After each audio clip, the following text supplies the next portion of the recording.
오늘의 말씀은 민수기 9장 1절에서 14절입니다. 애굽 땅에서 나온 다음에 첫째 달에 여호와께서 시내 광야에서 모세에게 말씀하여 이르시되 이스라엘 자손에게 유월절을 그 정한 기일에 지키게 하라. 그 정한 기일 곧 이달 14째 날 해질 때에 너희는 그것을 지키되 그 모든 율례와 그 모든 규례대로 지킬지니라. 모세가 이스라엘 자손에게 명령하여 유월절을 지키라 하매 그들이 첫째 달 14째 날 해질 때 시내 광야에서 유월절을 지켰으되 이스라엘 자손이 여호와께서 모세에게 명령하신 것을 다 따라 행하였더라. 그때 사람의 시체로 말미암아 부정하게 되어서 유월절을 지킬 수 없는 사람들이 있었는데 그들이 그날에 모세와 아론 앞에 이르러 그에게 이르되 우리가 사람의 시체로 말미암아 부정하게 되었거니와 우리를 금지하여 이스라엘 자손과 함께 정한 기일에 여호와께 헌물을 드리지 못하게 하심은 어찌함이니까. 모세가 그들에게 이르되 기다리라. 여호와께서 너희에게 대하여 어떻게 명령하시는지 내가 들으리라. 여호와께서 모세에게 말씀하여 이르시되 이스라엘 자손에게 말하여 이르라. 너희나 너희 후손 중에 시체로 말미암아 부정하게 되든지 먼 여행 중에 있다 할지라도 다 여호와 앞에 마땅히 유월절을 지키되 둘째 달 14째 날 해질 때 그것을 지켜서 어린 양의 무교병과 쓴 나물을 아울러 먹을 것이요 아침까지 그것을 조금도 남겨두지 말며 그 뼈를 하나도 꺾지 말아서 유월절 모든 율례대로 지킬 것이니라. 그러나 사람이 정결하기도 하고 여행 중에도 있지 아니하면서 유월절을 지키지 아니하는 자는 그 백성 중에서 끊어지리니 이런 사람은 그 정한 기일에 여호와께 헌물을 드리지 아니하였은즉 그의 죄를 담당할지며 만일 타국인이 너희 중에 거류하여 여호와 앞에 유월절을 지키고자 하면 유월절 율례대로 그 규례를 따라서 행할지니 거류민에게나 본토인에게나 그 율례는 동일할 것이니라. 아멘.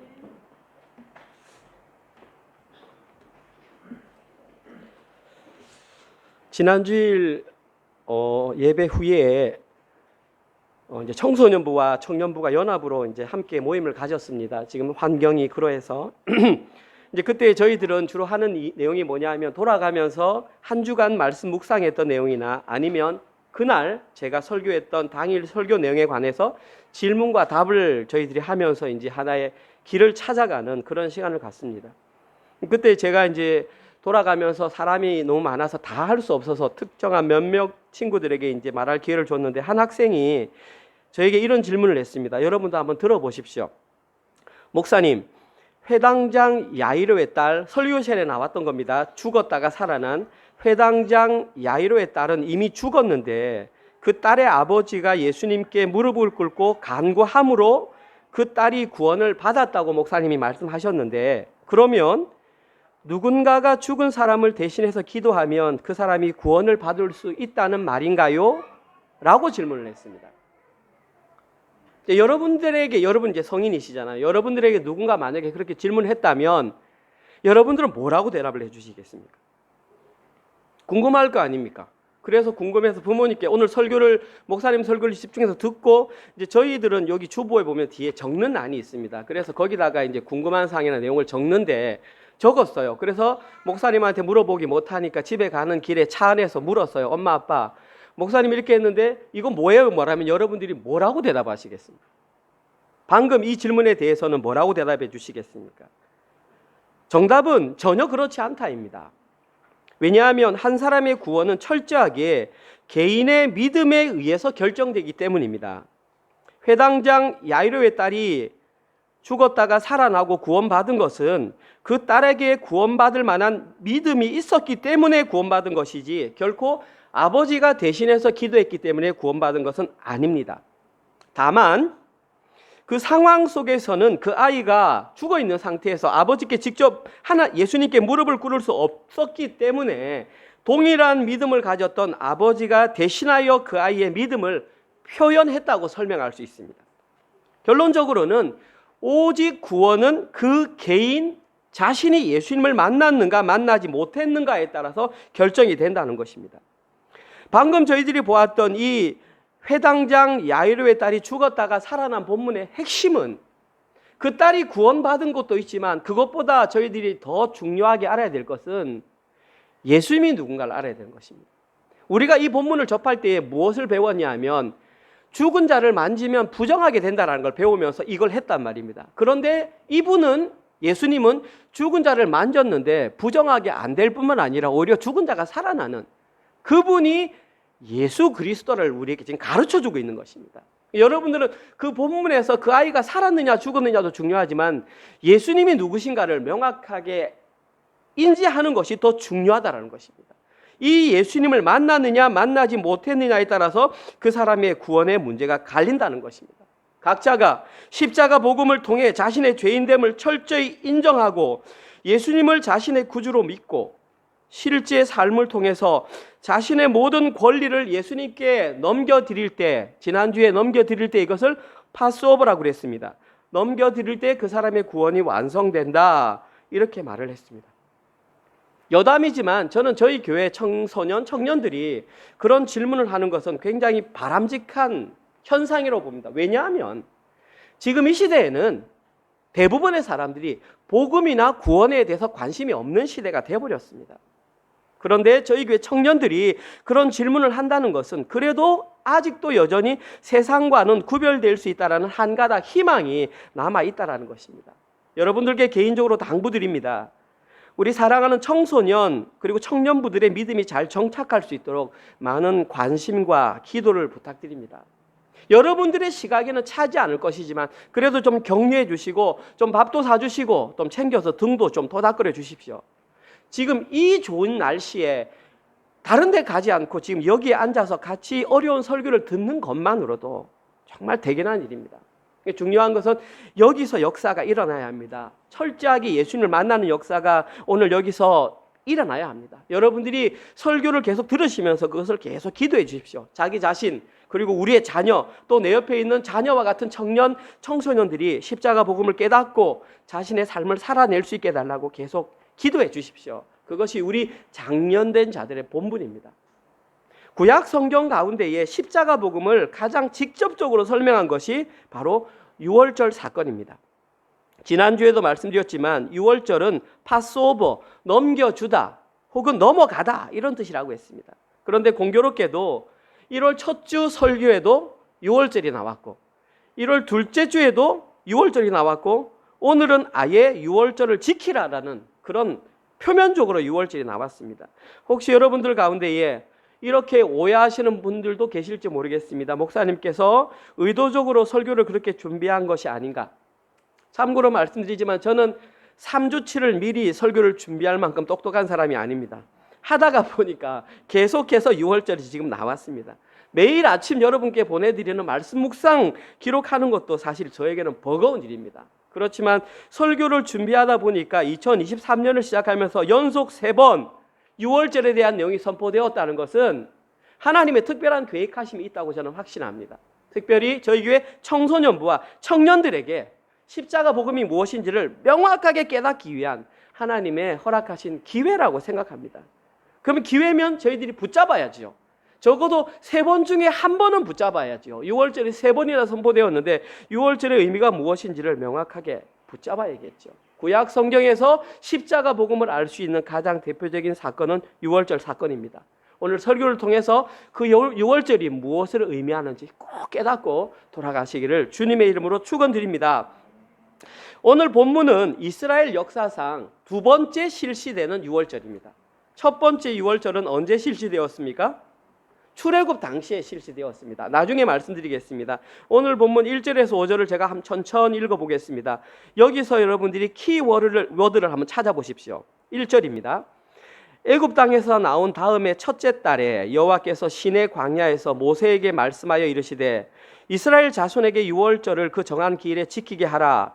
그 정한 기일 곧 이달 14째 날 해질 때에 너희는 그것을 지키되 그 모든 율례와 그 모든 규례대로 지킬지니라.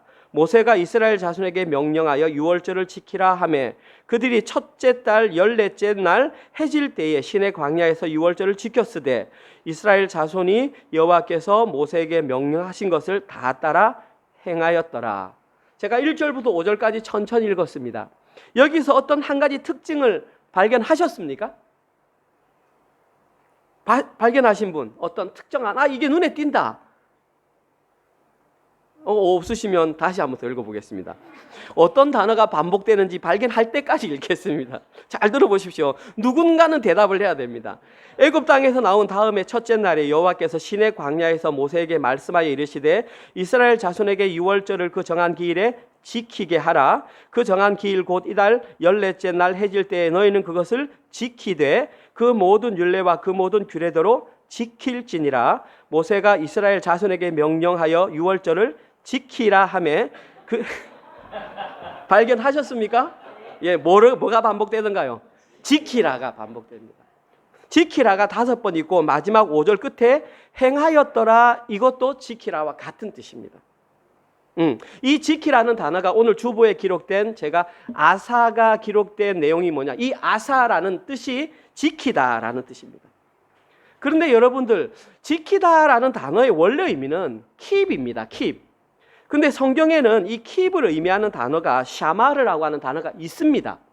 샤마르라고 하는 원래 단어가 지키다, 준수하다, 보존하다, 감시하다, 주의하다, 이런 단어가 샤마르 있습니다. 여기에 가장 대표적인 구절이 신명기 5장 10절.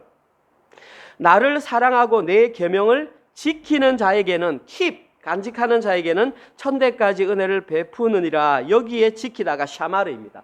그 단어가 틀림없이 있는데 오늘 본문에는 이 샤마르가 아니라 아사라고 하는 단어가 쓰였습니다. 이 아사의 의미가 뭐냐 하면 일하다, 행하다, 만들다, 형성하다, 이루다. 우리 그 NIV 성경에는 celebrate로 되어 있습니다. 계속해서 파스오브를 셀러브레이트해라 이렇게 되어 있단 말입니다. 킵이 아니라. 그래서 엄격하게 말하면 저희들이 알고 있던 개념과는 조금 다르다는 것이죠. 그래서 첫 번째 문항이 그겁니다. 그러면 왜 하나님께서는 샤마르라고 하는, 지키다라고 하는 단어가 있음에도 불구하고 그와 의미가 비슷한 아사, 행하다라는 단어를 사용하셨던 것일까요? 저는 여기에 2가지 이유가 있다고 생각합니다. 그리고 이 내용을 여러분들이 이해하는 것이 오늘 설교의 가장 중요한 핵심 내용입니다. 제가 생각하는 첫 번째 이유입니다. 왜 제가 생각하느냐 하면 성경에는 이것 때문이다 안 나와 있기 때문에 제가 읽고 기도하고 생각하면서 주시는 마음을 여러분께 나눈 겁니다. 동의하실 수도 있고 동의 못하실 수도 있습니다. 한번 들어보십시오. 제가 이 단어가 쓰였던 첫 번째 이유라고 밝힌 것은 이스라엘 백성들이 유월절을 직접적으로 시행함으로 자신들이 어떻게 구원받았는지를 기억하게 하기 위함입니다. 그냥 알아서 기억하는 것과 자기가 직접 체험함으로 기억하는 것은 완전히 다릅니다. 한번 생각해 보십시오. 지금 이 자리에 출애굽을 한 지 만 1년이 지난 이 자리에 서 있는 이 사람들의 공통점은 다 홍해를 건너온 사람들입니다. 유월절을 다 지킨 사람들입니다. 10번째 재앙인 장자의 죽음을 자기가 실제 경험한 사람들입니다. 자, 이 사람들 가운데에 그날 밤을 잊을 수 있을까요? 없을까요? 없습니다. 아무도 그날을 잊을 수 없습니다. 예를 들어 볼까요? 한국에 있는 남자들이 모이면 가장 많이 하는 얘기가 뭡니까? 군대 이야기입니다. 왜 군대 이야기를 할까요? 첫 번째는 군대가 힘들었으니까 자기가 힘든 걸 밝히고 싶은 거야. 2번째 이유는 뭐냐 하면 다른 군대는 얼마나 힘들었을까 듣고 싶은 거야. 그러면서 서로 과장을 하는 거예요. 막 한 일주일 굶은 걸 열흘 굶었다 그러고 막 밥 먹은 걸 막 안 먹었다 그러고 이제 얘기가 점점점 커지는 거야. 그럼 여자들은 듣다가 이제 그만해라 이러는 거죠. 자기의 그것을 좀 이렇게 기억하기 위함이죠. 마찬가지로 오늘 본문에 기록된 이 출애굽을 했던 사람들은 그 마지막 날 밤은 남자들이 군대 생활을 했던 것보다 10배, 20배 더 힘들고 위험한 상황을 보냈다는 것입니다. 그렇기 때문에 이들은 잊을 수 없습니다. 한번 확인하고 넘어가겠습니다. 이 내용이 기록된 것은 첫 번째 유월절은 출애굽기 12장 1절에서 11절입니다. 조금 길지만 한번 내용을 이해하시면서 제가 읽어보겠습니다. 여호와께서 애굽 땅에서 모세와 아론에게 일러 말씀하시되 이 달을 너희에게 달의 시작 곧 해의 첫 달이 되게 하고 너희는 이스라엘 온 회중에게 말하여 이르라. 이 달 열흘에 너희가 각자가 어린 양을 취하여 각 가족대로 그 식구를 위하여 어린 양을 취하되 그 어린 양에 대하여 식구가 너무 많으면 그 집의 이웃과 함께 사람 수를 따라서 하나를 취하며 각 사람이 먹을 수 있는 분량에 따라서 너희 양을 계산할 것이며 잘 들으십시오. 너희 어린 양은 흠없고 1년 된 수컷으로 하되 양이나 염소 중에서 취하고 이달 열 나흘까지 4일 동안 간직하였다가 해질 때에 이스라엘 회중이 그 양을 잡고 죽이고 그 피를 양을 먹을 집 좌우 문설주와 임방에 바르고 그 밤에 고기를 불에 구워 무교병과 쓴나물과 아울러 먹되 날것으로나 물에 삶아서 먹지 말고 머리와 다리와 내장을 다 불에 구워 먹고 아침까지 남겨두지 말며 아침까지 남은 것은 곧 불사르라. 너희 그것을 이렇게 먹을지니 허리에 띠를 띠고 발에 신을 신고 손에 지팡이를 잡고 급히 먹으라. 이것이 여호와의 유월절이니라. 첫 번째 유월절이 이렇게 시행되었다는 것입니다. 천천히 읽었지만 그날 밤에 긴박한 상황이 조금 느껴지십니까? 그냥 간단하게 몇 가지만 말씀드리겠습니다. 일단 중요한 것은 유월절이 의미하는 것은 이스라엘 백성들에게는 첫날 첫해 신년이다. 이것이 의미하는 것은 이날로부터 이스라엘 역사는 새롭게 시작하겠다. 1월 1일이 되도록 하겠다. 그만큼 중요하다는 것을 먼저 선포하셨습니다. 그 다음에 열흘째 되는 날 어린 양을 취하라고 했습니다. 취하라고 하는 것은 죽이라는 게 아닙니다. 집에 데리고 오라는 것입니다. 그런데 여기서 한 가지 의문이 가는 것이 뭐냐 하면 여기에 기록된 어린 양이라는 단어가 세라고 하는 단어인데 이 단어가 왜 지금 문제가 되냐 하면 이 세라고 하는 단어의 원래 의미는 집에서 기르는 가축입니다. 어린 양이라는 그런 구체적인 의미가 없습니다. 집에서 기르는 가축이다 그러면은 양도 될 수 있고 소도 될 수 있고 염소도 될 수 있습니다. 단 1년 된 수컷을 취하라는 것이지 여기 어린 양은 그것을 말하는 것이 아닌데 제가 5절을 다시 한번 읽어보겠습니다. 너희 어린 양은 흠없고 1년 된 수컷으로 하되 양이나 염소 중에서 취하고 지금까지 이 내용을 어떻게 이해하고 넘어가셨습니까? 아니 어린 양을 취했는데 어떻게 그것이 양도 되고 염소가 됩니까? 이 말 자체가 안 맞잖아요. 지금까지 이 성경을 읽으면서 원래 성경은 그런 거야 그렇게 읽고 넘어가셨잖아요. 그게 아니라니까. 여기서 말하는 어린 양은 양을 말하는 게 아니라 4발 달린 가축을 말하는 거죠. 근데 성경에는 이해하기 쉽도록 어린 양 대신 예수를 자꾸 기억하기 위해서 그냥 어린 양이라는 단어로 그냥 번역을 했을 뿐입니다. 원래는 4발 달린 가축 중에서 흠없고 1년 된 수컷으로 해서 양이든 염소든 소든 상관이 없다. 지금 그 말을 하고 있는 것입니다. 이걸 아시고 가야 됩니다. 그런데 중요한 것은 언제 취했냐면 열흘째 되는 날 취했습니다. 여러분 한번 상상해 보십시오. 특별히 집에서 펫을 기르시는 분들은 한번 상상해 보십시오.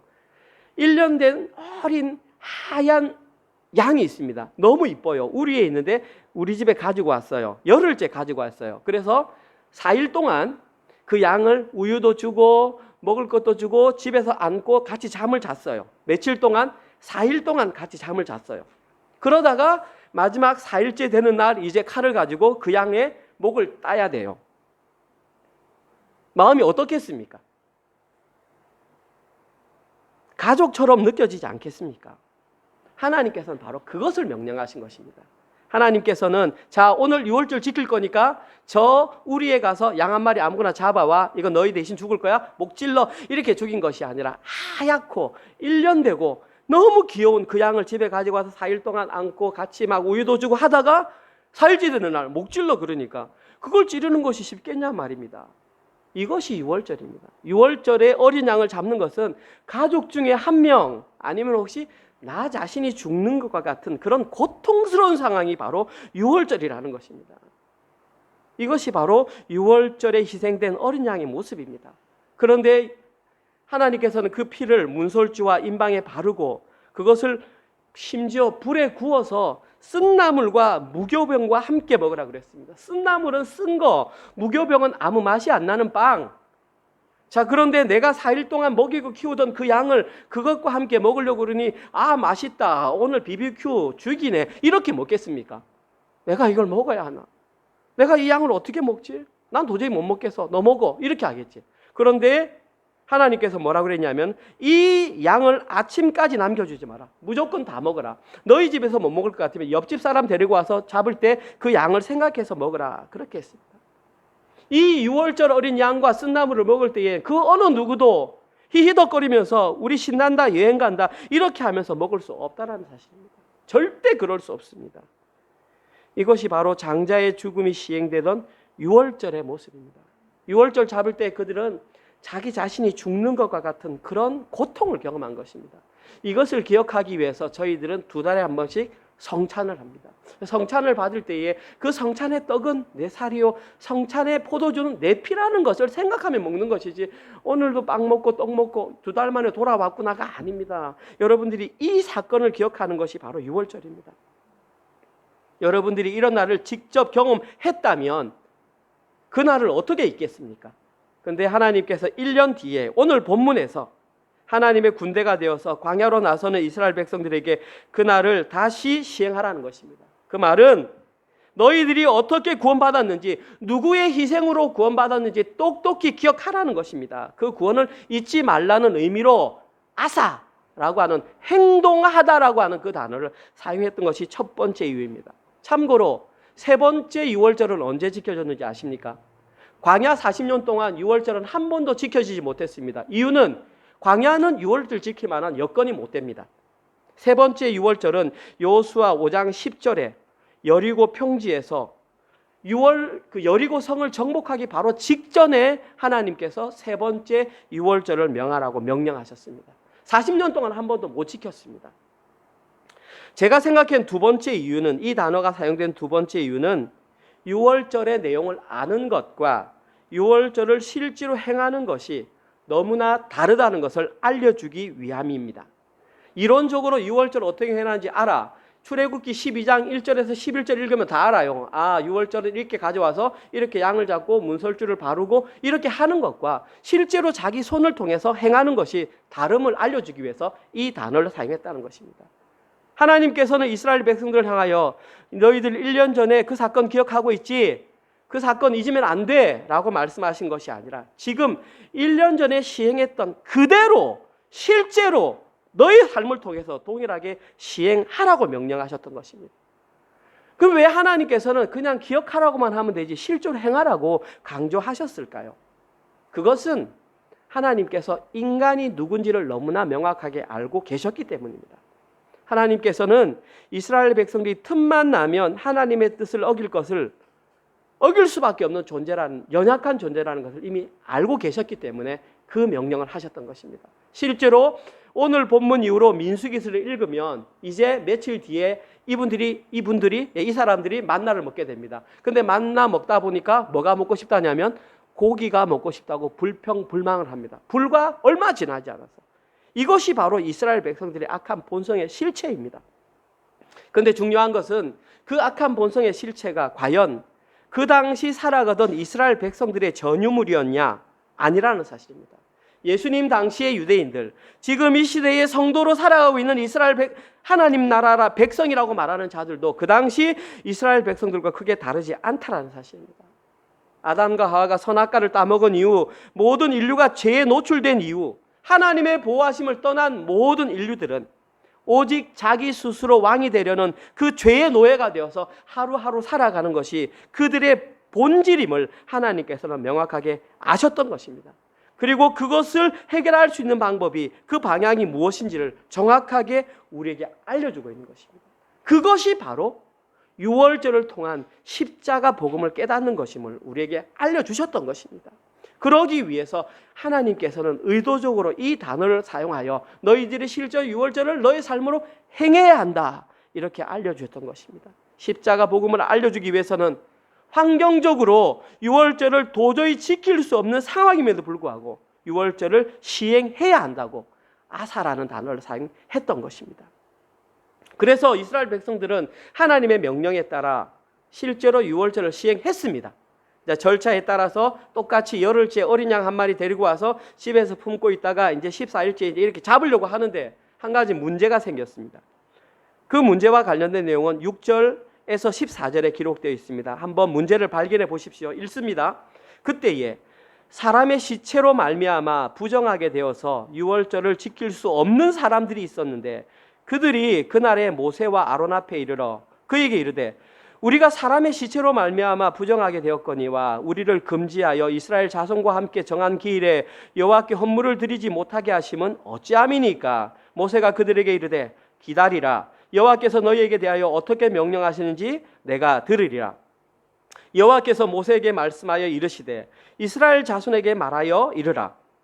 너희나 너희 후손 중에 시체로 말미암아 부정하게 되든지 먼 여행 중에 있다 할지라도 다 여호와 앞에 마땅히 유월절을 지키되 둘째 달 14째 날 해질 때에 그것을 지켜서 어린 양의 무교병과 쓴나물을 아울러 먹을 것이요 아침까지 그것을 조금 더 남겨두지 말며 그 뼈를 하나도 꺾지 말아서 유월절 모든 율례대로 지킬 것이니라. 그러나 사람이 정결하기도 하고 여행 중에도 있지 아니하면서 유월절을 지키지 아니하는 자는 그 백성 중에서 끊어지리니 이런 사람은 그 정한 기일에 여호와께 헌물을 드리지 아니하였은즉 그의 죄를 담당할지며 만일 타국이니 너희 중에 거류하여 여호와 앞에 유월절을 지키고자 하면 유월절 율례대로 그 규례를 따라서 행할지니 거류민에게나 본토인에게나 그 율례는 동일할 것이니라.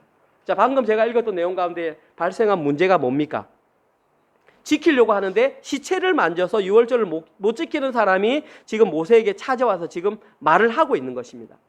그럴 수 있습니다. 그런데 우리가 주목해야 되는 것은 그 사람이 모세와 아론을 찾아와서 행하는 태도입니다. 자, 일반 상식적으로 생각해 봅시다. 지켜야 돼. 다 너희들 지켜야 되는데 내가 시체를 만짐으로 지금 나는 유월절을 못 지키게 돼 있어. 자, 그러면은 내가 못 지키는 상황이니까 모세와 아론에게 찾아가면 어떻게 해야 됩니까? 정중하게 옷을 가다듬고 이 인사를 하면서 아유 모세 선생님 제가 여차 해가지고 지금 못 지키게 되었는데 그럼 어떡하죠? 제가 지켜야 되는 거 아닙니까? 라고 말하는 것이 일반적인 정상적인 모습입니다. 그런데 지금 이 사람이 보는 것은 찾아와가지고 당당하게 왜 어찌함이니까 하면서 막 따지는 모습으로 지금 그렇게 따지고 있다는 것입니다. 더 재밌는 것은 그럼 모세가 너 뭐 하는 거야? 이렇게 해야 되는데 아니고 기다리라. 내가 하나님께 물어보고 대답해 주겠다. 지금 이렇게 말하고 있지 않습니까? 왜 이런 현상이 발생했던 것일까요? 정답은 저도 잘 모릅니다. 저 뭐 성경에 안 나와 있으니까. 제가 또 생각하고 기도하고 해봤습니다. 그랬더니 이런 생각이 떠올랐습니다. 이 사람이 이렇게 당당할 수 있었던 근거는 이 사람은 지금 자기가 유월절을 지키지 않으면 구원에서 멀어진다는 것을 명확하게 알고 있었기 때문입니다. 이 유월절을 지키는 행위는 그냥 오늘 유월절 지켰어 안 지켰어가 아니라 이 유월절을 지키지 않으면 자기는 구원에서 멀어진다는 걸 알았기 때문에 내가 비록 시체를 만져서 근데 지난주 설교에서 시체는 주로 누구에 의해서 이루어진다고 했습니까? 타인에 의해서 주로 많이 이루어진다고 했죠. 부모가 돌아가셨을 경우나 주위에서 시체가 사람이 죽었으니까 어쨌거나 자기는 부정하게 된 것을 인정한다. 그러나 그 부정함으로 인해서 내가 구원받지 못하는 것은 용납하지 못하겠다라는 것입니다. 예수님께서 말씀하시는 거에 의하면 천국은 침노하는 자의 것입니다. 아, 그렇게 돼서 나 안 받아도 돼가 아니라 어떤 수단과 방법을 갖지 않고서라도 유월절 지켜야만 구원받는다는 생각이 이 사람이 있었기 때문에 이토록 당당했다는 것입니다. 제가 이렇게 생각한 근거 구절은 오늘 보면 13절입니다. 그러나 사람이 정결하기도 하고 여행 중에도 있지 아니하면서 깨끗해요. 여행도 안 떠났어요. 그런데 유월절을 지키지 아니하는 자는 이론적으로 유월절이 어떻게 하는지 아는 자라 할지라도 유월절을 실제로 안 지키면 어떻게 된다고 했습니까? 같이 읽어봅시다. 그 백성 중에서 끊어진다고 그랬습니다. 이런 사람은 그 정한 기일에 여호와께 헌물을 드리지 아니하였은즉 그의 죄를 담당할지며.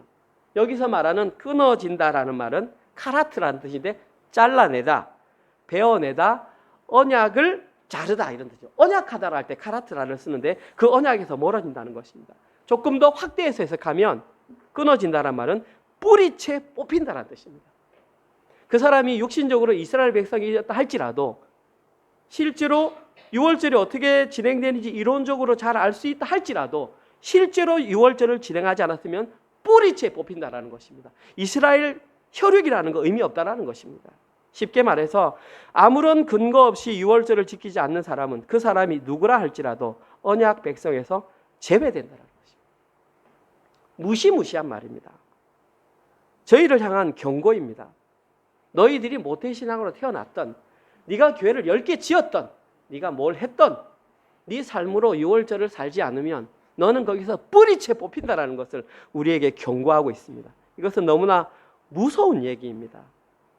이 사람은 다시는 하나님의 백성이 될 수 없다라는 그런 무시무시한 내용을 알고 있었기 때문에 이런 내용을 알고 있었고 내가 시체로 인해 부정하게 되었지만 나는 그거 상관없다. I don't care. 나는 수단과 방법을 가리지 않고 나는 무조건 유월절 지키겠다라는 그것이 있다는 것입니다. 하나님께서는 이 시대에 그런 사람을 찾고 계십니다. 죄가 많아? 안 본다는 얘기입니다. 너 마음속에 예수를 따르겠다라는 십자가 보혈을 의지하겠다는 그것이 있느냐를 지금 우리에게 말씀하고 있는 것입니다.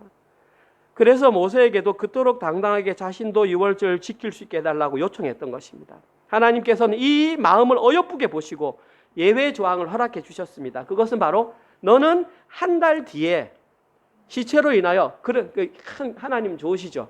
너 시체 범했어? 좋아. That's okay가 아니라 부정하게 됐으니까 그 부정하게 된 것은 성경에 의하면 출애굽기에 의하면 일주일을 떠나 있어야 됩니다. 일주일 뒤에 다시 돌아와서 하는데 그런 사람이 많으니까 한 달 뒤에 다 같이 드리라라고 그들을 배려해 주셨던 것입니다. 그만큼 유월절을 지키는 것은 구원과 관련된 중요한 일이라는 것입니다. 우리가 이제 그러한 것을 좀 마음속에 새기고 살아야 됩니다. 그런데 여기서 조금 이상한 것 한 가지를 발견할 수 있습니다. 오늘 보면 12절에 보면 이런 내용이 있습니다. 그 뼈를 하나도 꺾지 말아서 라고 하는 내용이 오늘 보면 12절에 나옵니다. 어린 양을 잡되 왜 그 뼈를 꺾지 말라고 했을까? 제가 결론부터 말씀드리면 이 내용이 바로 유월절 어린 양이 되셔서 십자가에 달리신 예수 그리스도를 그대로 상징하고 있는 내용이기 때문입니다. 유월절, 진짜 유월절, 구원이 성취되는 날이 되기 위해서는 그 유월절이 예수 그리스도의 십자가 보혈과 연결이 될 때에 그때에 진짜 구원이 실현된다는 것입니다. 예수님은 하나님이십니다. 그러나 인간의 몸을 입고 이 땅에 오셨습니다. 성육신 하시고 십자가에 달려 돌아가셨습니다. 지난주에 저희들이 청년부, 청소년부 같이 배웠던 내용이 예수님은 100% 사람이다. 예수님은 100% 하나님이시다. 그래야만 구원하실 수 있다라는 걸 배웠습니다. 예수 그리스도의 십자가 희생이 없는 구원은 구원이 아닙니다. 어디에서도 그것을 가르치는 것은 올바른 복음이 아닙니다. 그리고 저희들이 여기서 꼭 기억할 수 있는 것은 구약 시대에도 이 내용이 기록된 것으로 보아 구약 시대의 사람들도 예수 그리스도로 말미암아 구원받은 것을 저희들이 유추할 수 있다는 사실입니다. 한번 그런 생각 해보셨습니까? 예수님은 지금으로부터 2000년 전에 태어나셨고 그 전에 태어났던 사람들은 한 번도 예수님을 본 적이 없는데 그들은 어떻게 구원을 받았을까? 그들의 구원 또한 예수 그리스도의 십자가로 이루어진 것이 바로 이 내용에서 하나씩 밝혀진다는 것입니다. 오늘 본문뿐만이 아닙니다. 하나님의 기름 부음 받은 자로 선택을 받았던 다윗 역시 이 내용을 알고 있었습니다. 시편 34편 19절에서 20절 내용입니다. 의인은 고난이 많으나 여호와께서 그의 모든 고난에서 건지시는도다. 그의 모든 뼈를 보호하시며 그 중에서 하나도 꺾이지 아니하도다. 글자가 다 동일합니다. 다윗은 예수님이 태어나시기 1000년 전의 사람입니다. 그럼 다윗이 이 내용 그리고 모세가 기록했던 이 내용 이 모든 것이 우연한 일일까요? 아닙니다. 다윗은 유월절이 영적으로 무엇을 의미하는지 분명하게 알고 있었습니다. 그랬기 때문에 다윗은 시편 34편을 기록할 수 있었습니다. 인간의 몸을 입고 오신 이 땅에 오신 예수님께서는 이 내용을 그대로 완벽하게 재현해 내셨습니다. 요한복음 19장 31절에서 36절입니다. 예수님께서 십자가에 달리셨을 때 사건입니다. 이날은 준비일이라 유대인들은 그 안식일이 큰 날이므로 그 안식일에 시체들을 십자가에 두지 아니하려 하여 빌라도에게 그들이라는 것은 양편 강도입니다. 그들의 다리를 꺾어 시체를 치워달라 하니 이게 무슨 말이냐면 십자가에 달려도 사람이 바로 안 죽습니다. 좀 살아 있습니다. 그래서 죽이는 빨리 죽는 방법이 뭐냐 하면 살아있는 시체의 허벅지 다리나 정강이 다리를 끊어버리면 다리가 힘이 없기 때문에 푹 처지면 이렇게 해서 호흡이 멈추는 것입니다. 그래서 이 두 강도는 지금까지 살아 있었기 때문에 군병들이 그들의 다리를 부러뜨렸습니다. 그래서 뼈가 꺾였지만 그 뒤에 보시면 제가 했죠. 군인들이 가서 예수와 함께 못 박힌 첫째 사람과 또 다른 사람의 다리를 꺾고 예수께 이르러서는 이미 죽으신 것을 보고 다리를 꺾지 아니하고 그 중 한 군인이 창으로 옆구리를 찌르니 곧 피와 물이 나오더라. 이를 본 자가 증언하였으니 그 증언이 참이라. 그가 자기의 말하는 것이 참인 줄 알고 너희로 믿게 하려 함이라. 이 일이 일어난 것은 그 뼈가 하나도 꺾이지 아니하리라. 오늘 본문 내용 한 성경을 응하게 하려 함이라. 예수님께서는 이 오늘 본문에 기록된 내용을 정확하게 자신의 삶으로 명확하게 재현해 내셨습니다. 어린 양의 뼈가 하나도 꺾이지 않았던 것처럼 예수님의 뼈는 꺾이지 않았습니다. 이처럼 오늘 본문에 기록된 유월절 사건은 예수님의 십자가 사건과 완벽하게 일치하는 사건입니다. 여러분들이 이제 유월절을 기억하실 때는 반드시 십자가에 달려 돌아가신 예수님의 그 모습을 우리는 명확하게 기억해야 합니다.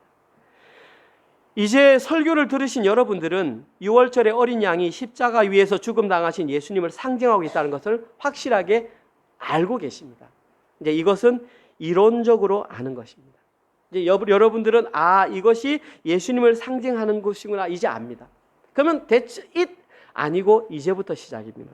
이제 우리에게 남은 것은 우리의 실제 삶을 통해서 유월절 어린 양의 삶을 우리가 살아내야 하는 것입니다. 이러한 이유로 오늘 본문에는 아사라고 하는 행하다, 살아내야 한다라는 단어가 기록되어 있던 것입니다. 우리는 그 삶이 무엇인지 너무 잘 압니다. 2년 동안 우리는 그걸 들었습니다. 우리가 살아내야 될 그 삶의 정체는 자기를 부인하고 자기 십자가를 지는 삶입니다. 좁은 문을 들어가고 좁은 길로 걸어가는 것입니다. 저희 교회 청소년부 이름이 좁은 문 청소년부고 제가 정했습니다. 청년부 이름은 좁은 길입니다. 그러한 삶을 살아낼 때에 한 걸음 한 걸음 걸어가다 보면 진리를 깨닫게 되고 그 안에서 자유를 누리게 되는 것이 우리가 살아가는 신앙생활의 참모습입니다. 육적으로는 힘들 수 있지만 그것이 진리 안에서 누리는 자유입니다. 설교를 마무리하면서 여러분께 3가지만 간단하게 언급드리겠습니다. 이 내용은 제가 이미 송구 영신 예배 때 여러분께 말씀드렸던 내용입니다. 리마인드하는 의미에서 다시 한 번 더 말씀드리겠습니다.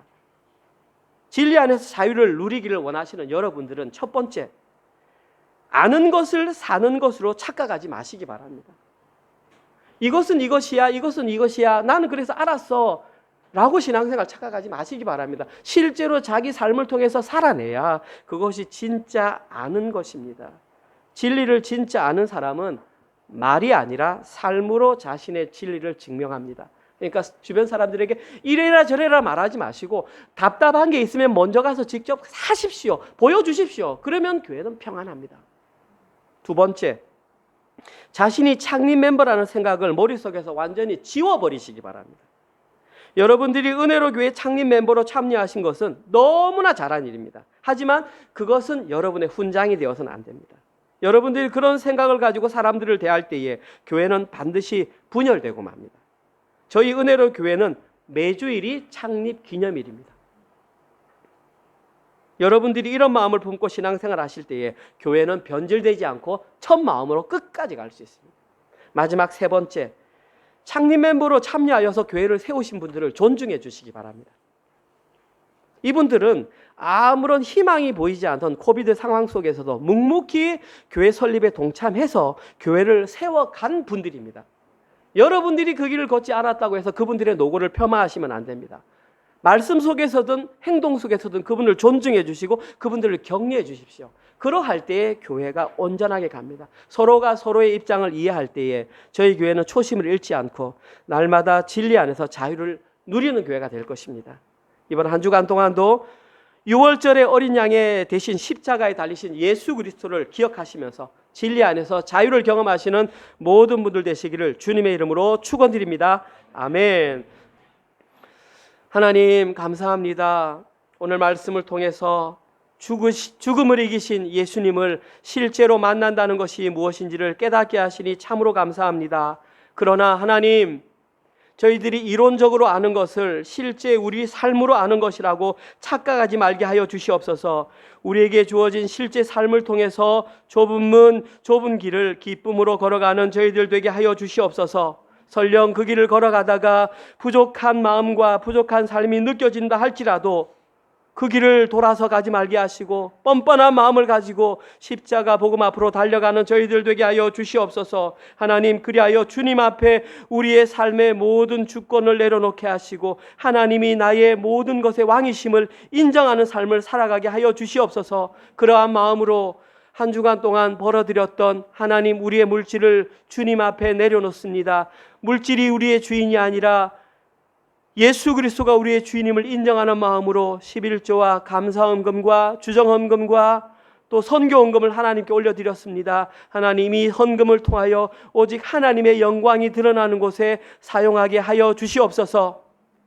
이제는 우리 주 예수 그리스도의 은혜와 하나님의 사랑하심과 성령님의 위로 감화 감동 깨닫게 하심이 아는 것을 사는 것이라고 착각하지 않고 실제 자신의 삶을 통해서 십자가의 길을 걸어가기로 결단하는 사랑하는 저희 은혜로 교회 성도들 머리 위에와 지금 이 시간에도 세계 곳곳에 흩어져서 자기의 목숨을 내어놓고 주의 복음을 증거하는 선교사님들의 사역과 그들의 가정과 그들의 자녀들 머리 위에 지금부터 영원토록 함께 있을지어다. 아멘.